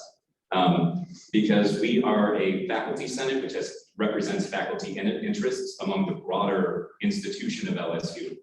For considerations such as open meetings law, I don't see any conflict of interest, whereas using the general counsel's office would in any way preclude them from serving our best interests. So this is a different thing. Well, I mean, I guess, this is in addition to questions of open meetings laws where faculty may have concerns that relate to legal constraints or existing law that we may have a different interpretation or preference than does the administration. And on those cases, to whom do we turn to get the appropriate determination or the appropriate opinion about the veracity of those perspectives? And so in those cases where we may potentially have a difference of opinion or difference of perspective from the administration, it seems problematic to be reliant upon a single body to represent both parties. So, That voting. well, can I make a proposal to the table? Yeah. Just for 1 month? And allow you to read that. No. Well, no, that's the point of the difference between the first and second reading, right? I'm not gonna vote on it today, this is just first reading. Oh, okay. Okay. Then I vote. I just have a really good question. So you said earlier you didn't need to present a line, but as three, would you constitute a plane? So I figured the Matt senators would appreciate that. It's a small constituent group. I think the word retaliation is wrong in this. Board of Supervisors, there's nothing to do with retaliation. Starnes and doctors, they did it. There's two separate groups out there. Right, they have nothing to do with retaliation. They just said, well, we're going to have two groups come to us, and we'll just maybe the other one should be dissolved. That's what they said. It wasn't retaliation, it was just frustration of two different groups trying to approach the board of supervisors. If would suggest that, or I would respectfully suggest that we do have evidence to the contrary. And I give, Chairperson Starnes full credit for coming and speaking in front of the Senate, and I give him all the respect due with his position and his statements. But I think this is an area where, perhaps reasonable individuals may disagree, and we have reasons to believe that there was at least in part some retaliatory actions. So perhaps we may just need to agree to disagree. So this is regarding the last therefore, that be for the result, maybe it could be for the result that the above presented changes are aimed to reinforce our commitment to free faculty voices academically. So it's presented in a positive way as a direct connection to the proposal. So sort of a summary that would link it to the front end of the document, right? Whereas we have to serve an important role, Therefore, we view the totality of these changes as a means by which to empower the faculty senate to perform this role and protect faculty speech from any potential challenges. Thank you.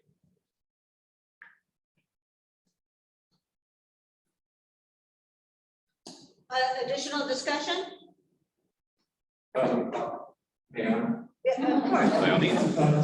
Along the lines of reconsidering, I believe this resolution, the first 2 through 6, whereas I would also submit in similar vein to separate the external letter from the resolution. Yeah, I mean, if 2 through 6 ultimately end up getting struck, then the letter would be superfluous, and so it would seem to make sense to adopt that approach. All right, this is the first reading. It will have a second reading in our next meeting and be voted upon. All right, thank you. Thank you. Okay, final resolution of the day. First reading, resolution 22-02. A resolution for fair and equitable cost of living salary adjustments for LSU faculty based on annual inflation rates, sponsored by the Faculty Senate Benefits Advisory Committee and the Faculty Senate Budget and Planning Advisory Committee.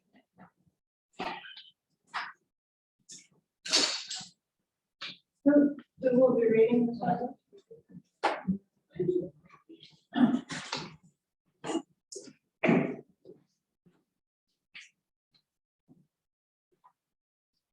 This was initiated in Benefits Advisory Committee and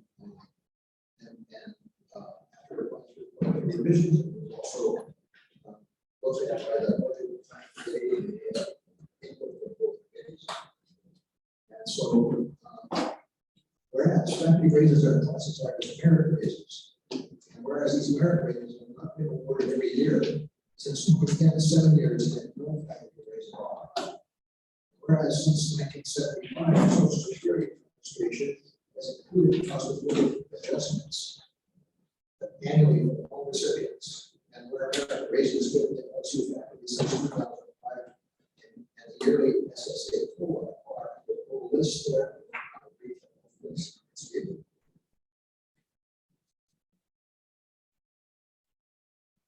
For the sake of comparison, we alignment with the academic year and the university fiscal year which begins in July.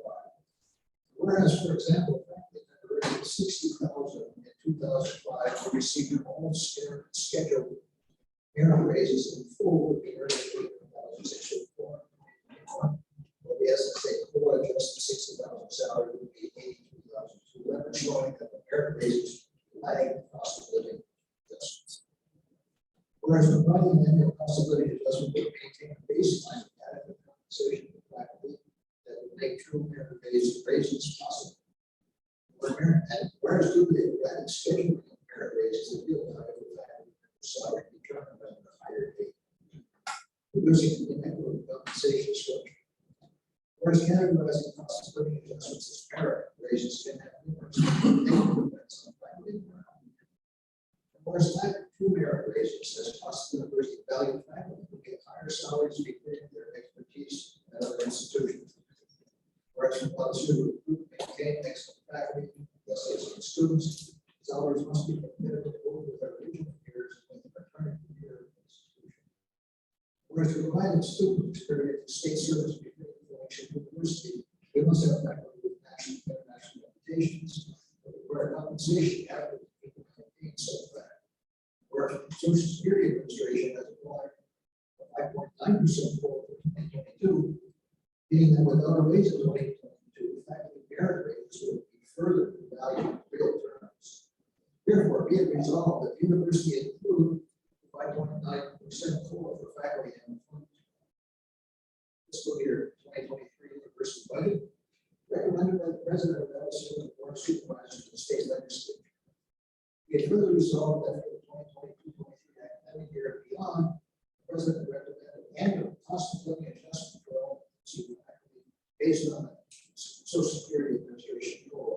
The board of supervisors to be voted and recommended by the board of supervisors of the state legislature. Okay, thank you, Professor Lane.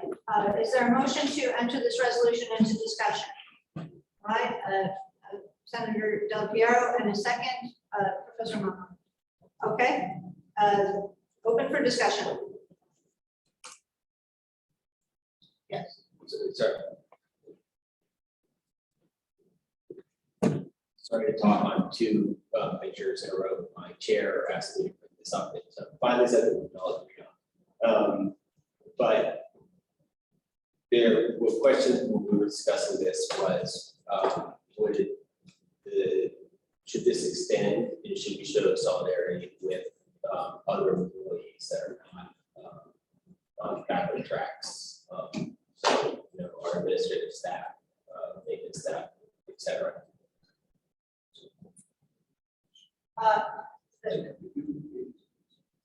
Okay. I think the point of the departmental chair is, the point he made to me was the difficulty sometimes in maintaining good support staff and non-faculty employees, and should we not make this request for the COLA to be extended to the entire LSU? Yeah, we agree with that on the benefits committee, but actually the staff has had even a more egregious set of raises than we have as faculty. So we're running up a separate for the staff. Okay. Additional questions? I just don't have one. Professor Newman and then Professor Shahada. So is the intent here to ask the university, so for 5.9, is this, there's going to be a merit raise, that's what is going to be determined, or are you asking for across the board? We're asking to change these things to call it cost of living raise instead of merit raise. So are we going to eliminate merit raises? Also, what we propose here is that they get a cost of living raise, and if we're going to get merit raise, it should be on top of that. These things aren't distributed very well as merit raises anyway, because the chair aren't strong enough to distribute them in a way that would be merit possible. So they usually, particularly for a chair, just give everything the same rate. Okay, well, having served as a chair for 15 years, we treated ours as merit. We distributed it based on merit, not cost of living. So if you want to be clear in what you're asking for, you need to say be it resolved that 5.9 is to be used as a cost of living, not merit. Because right now, if I had a pool of money coming to me that's 5.9%, I'm going to distribute it based on merit, not on the cost of living. So you need to be clear, I think, what the intent It says here 5.9% quotas.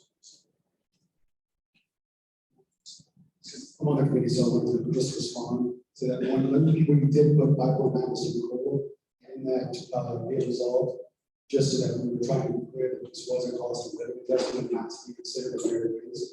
One of the areas where I think we perhaps can be a little bit more clear is that when we are referring to COLA, we're not referring to it as a merit raise or a raise, but as a necessary adjustment that makes a merit raise as possible. Otherwise, the merit raise is, as it's been shown in the other, whereas it's just simply rated and it doesn't even reach the level of cost of adjustment.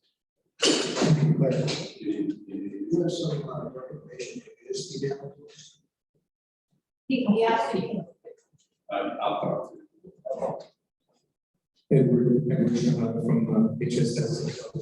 As a former chair, I agree with Dr. Lane completely that when it's announced as a merit raise, most chairs, as a former chair, you really distribute it sort of as a de facto cost of living increase. And I agree with the previous speaker that the cost of living increase would index it to something, and then that would put pressure on the administration. I've spoken with a lot of upper administrators. I completely agree with what you're doing here. This is excellent. And the census is just not the priority there. You don't go with discretion. Show me your budget, and I'll show you your priorities. So we've taken a priority here. I've been here for 30 years. And so I would favor anything, especially something like this, that would increase pressure. And that would make us almost a line item in the budget rather than an occasional afterthought when there's a few pennies in the drawer.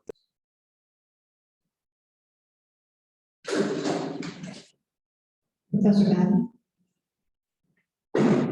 James mathematics, us mathematicians over here have been looking at the numbers a little bit. There's a statement on the second page that a salary of $60,000 in 2005 would have become a salary of 81 in 2001 with the merit raises. It would be 82,000.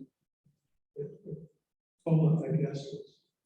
We find that total raises, merit raises over the period are 36%. And the total COLA increases over the period are 49%. So that means that the difference is actually much greater than stated here. Of course, there are many ways these things can be construed, calculated. So I don't want to be held to that forever, but we can check that. We have checked. It's better known if there's a bigger discrepancy, so please send me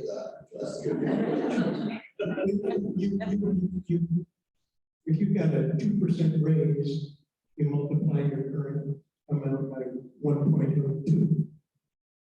And so you translate all those percentage raises into factors of 1 point, whatever percent there is. And then you multiply them all together. And that gives you the total raise over the period of time. So we did that multiplication. But then there's also the difference in when the raises were granted, so that the time when you received the money is relevant to the value that you're obtaining, and we didn't calculate that into the. If you want verification of the growth, you can go to the Bureau of Labor Statistics homepage, and they have an inflation calculator. Okay, well, several suggestions for amending the numbers, I guess. Yes, okay, Professor Lane has requested that you send this advice for the committee's consideration over the next month, and they'll add that as well. Okay. Daniel's from HSS. You may want to just add that the current inflationary environment is increasing at a rate that we haven't seen in a few decades. And so this is more true now than it has been, particularly given that we were a period of historically low inflation over the period that we've analyzed. So adding in, I think the most recent estimate of year-over-year inflation was about 7.1%. And that is not going to be changing probably noticeably in significant ways soon. So that might be an additional piece of information to motivate this and moving forward to the administration.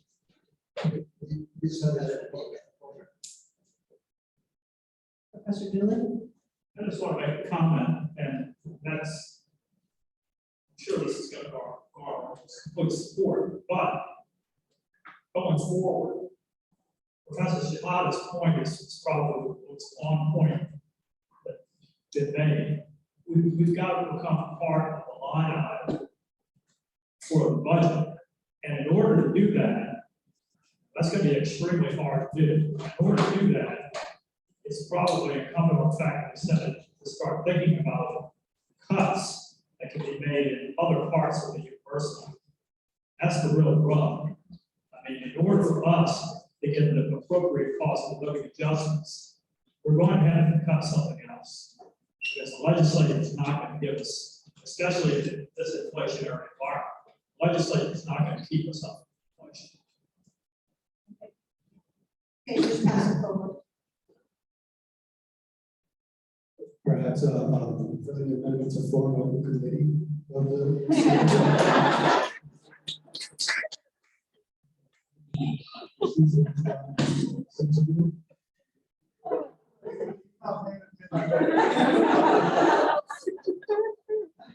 Okay, all right. Okay, so I think the committee is willing to take, please forward all of your suggestions. You can send them to Dr. Knoll via email, and we will see to it that they get to the committee. All right, my friends, we are done. Well done, team. Thank you.